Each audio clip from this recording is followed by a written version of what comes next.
नमस्ते बच्चों, मैं आपकी इकोनॉमिक्स टीचर ब्रह्मश्री बोल रही हूँ।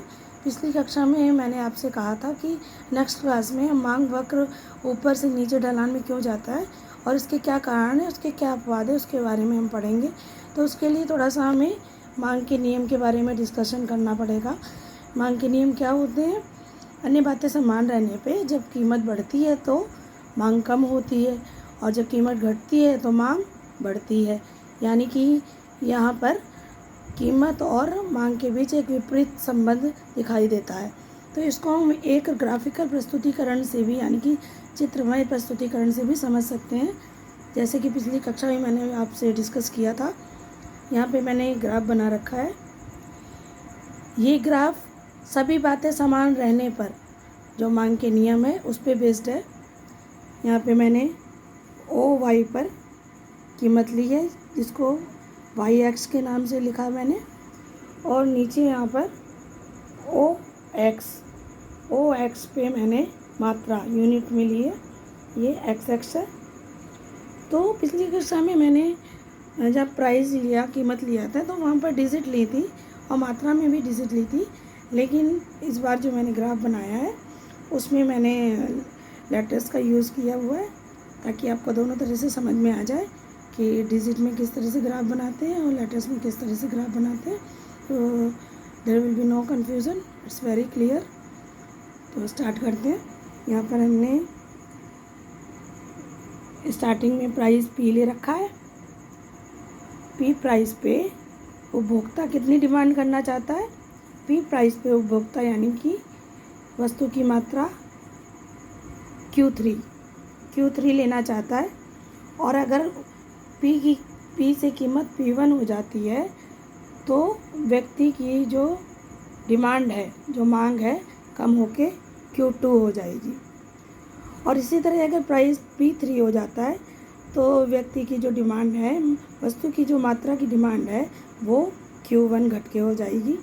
और इसी तरह से अगर प्राइस बढ़ के उच्च बिंदु पर यानी P4 पर पहुंचता है तो व्यक्ति की मांग की मात्रा Q ही रह जाएगी। तो इस तरह से जो इसका प्राइस का यानी कीमत का हमारा उच्च बिंदु है वो P4 पे यहाँ पर प्राइस है। P4 पे यहाँ पर कितनी डिमांड ले रहा है व्यक्ति की क्या डिमांड है? P4 पे उसकी डिमांड है Q, यानी कि ऊंची कीमत पे व्यक्ति की सबसे कम डिमांड है, सबसे कम वस्तु की मात्रा वो खरीदना चाहता है।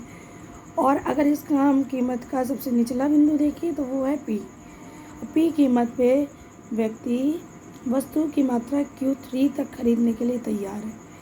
यानी कि अगर हम इसके कीमत के ऊंचे और निचले बिंदुओं को मिला दें तो हमारा ये एक मांग वक्र या कह लो मांग रेखा बन के तैयार हो जाएगी, जो कि ऊपर से नीचे ढलान की तरफ है। ये तो रही बातें, सभी बातें समान रहने पर। अब हम थोड़ा सा डिस्कस करते हैं मांग वक्र जो ढलान में होता है उसके कारण क्या है। पहला कारण है घटती हुई सीमांत उपयोगिता नियम, यानी कि जो सीमांत उपयोगिता, जैसे घटती हुई सीमांत उपयोगिता क्या होता है? मतलब जैसे कि हमारी कोई चीज़ खरीदने की इच्छा क्या है, कोई चीज़ हम जैसे खरीदना चाहते हैं तो उसकी क्या इच्छा है।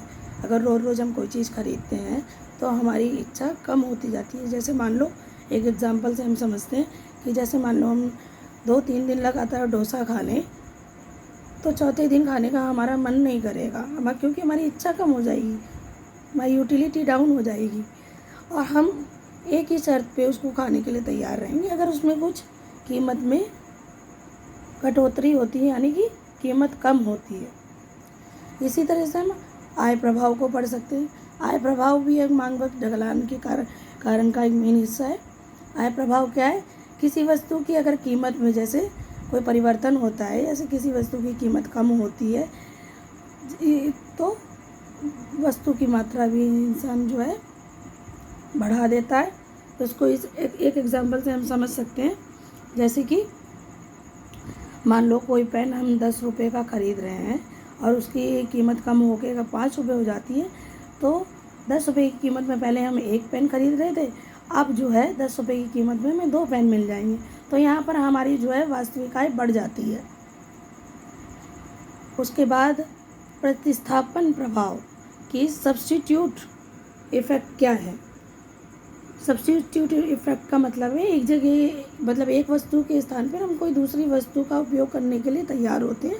जैसे कि हम कॉफ़ी पी रहे हैं और कॉफ़ी की जगह अगर चाय की कीमत में अगर कीमत कम हो जाती है चाय की कीमत की, तो हम कॉफ़ी की जगह चाय की डिमांड बढ़ा देंगे।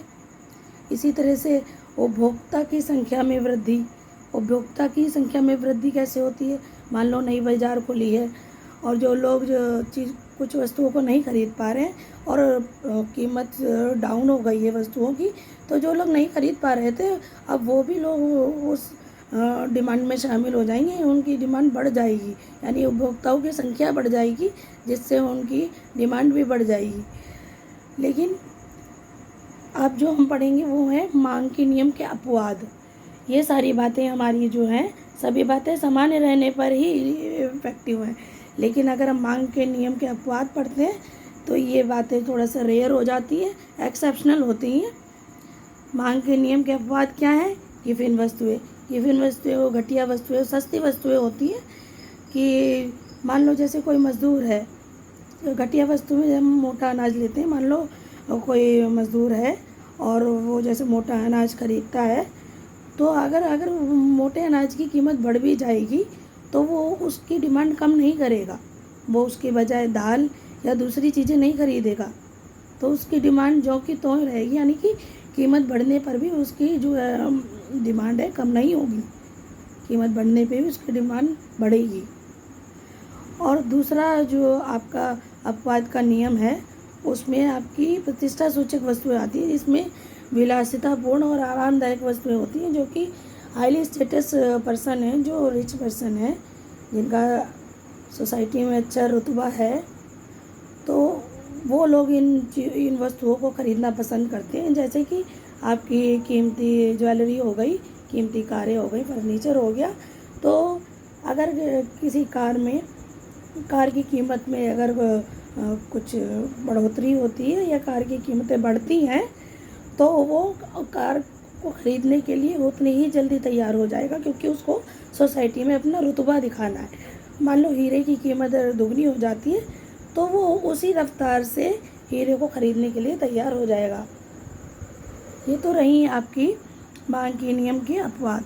अब मांग के नियम के अपवाद में जैसे कि जो गिवन वस्तुएं होती हैं या मांग के नियम के जो अपवाद हैं, वो सभी बातें समान रहने वाले वक्र से थोड़ी सी डिफरेंट है। तो इस वक्र के बारे में थोड़ा सा हम डिस्कस कर लेते हैं। हमने मांग के नियम के अपवाद की जो वस्तुएं हैं उससे रिलेटेड भी एक ग्राफ बनाया हुआ है। अपवाद वस्तुओं का मांग वक्र नीचे से ऊपर की ओर जाता है। जो अपवाद की वस्तुएं होती हैं उनका ग्राफ ऊपर से नीचे नहीं आता, उनका नीचे से ऊपर जाता है, यानी कि कीमत बढ़ने पर डिमांड बढ़ जाती है उनकी। तो इसको एक ग्राफ में मैंने तैयार किया, थोड़ा इससे समझते हैं।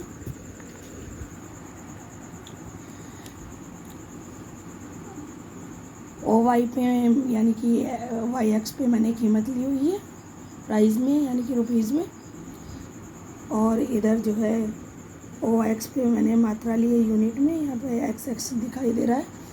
तो मान लो हम गिवन वस्तुओं को या गिवन वस्तु या अपवाद की जो वस्तुएं हैं, अगर उनका प्राइस P से P1 हो जाता है, तो व्यक्ति की जो वस्तु खरीदने की मात्रा है Q से Q1 हो जाएगी।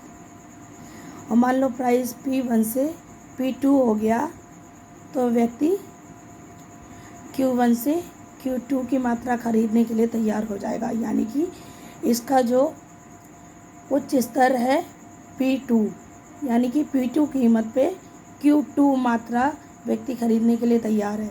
और यहाँ पे इसका जो प्राइस का जो कीमत का निचला स्तर है वो है P कीमत पे वो Q वस्तु की मात्रा खरीदने के लिए तैयार है। इसी तरह से इसमें एक पॉजिटिव संबंध दिखाई दे रहा है, यानी कि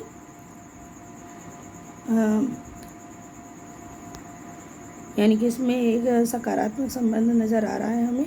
तो यहाँ पे ये जो ग्राफ है आप देख ही रहे हैं, ये ए पॉइंट जो इसका पी प्राइस का उच्च स्तर है और डी पॉइंट जो है वो पी का जो है पी और क्यू का निचला स्तर डी है और P2 और Q2 का जो उच्च स्तर है वो ए। यानी कि ए पॉइंट पर यहाँ पे प्राइस हाई है तो डिमांड भी हाई है और पी पॉइंट पे अगर प्राइस कम है तो डिमांड भी कम है। तो ये हमारी जो मांग वक्र की रेखा है वो क्या बन जाएगी, यानी कि ये नीचे से ऊपर की तरफ जाएगी।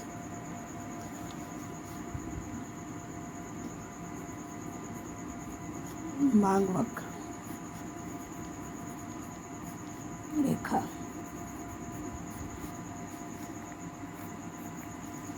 ये हमारी मांग वक्र रेखा है। तो आशा करती हूँ बच्चों आपको ये टॉपिक अच्छे से समझ में आ ही गया होगा। मैंने कोशिश करी है कि आपको सरल से सरल करके समझाऊं ताकि आपको ये कॉन्सेप्ट अच्छे से क्लियर हो जाए और कोई आपको दिक्कत ना हो। तो अब यहीं पे मैं अपने शब्दों को विराम देकर आपसे अगली क्लास के लिए फिर पूर्ति के नियम के बारे में डिस्कशन करना चाहूँगी। तब तक के लिए बच्चों आपको धन्यवाद और नमस्ते।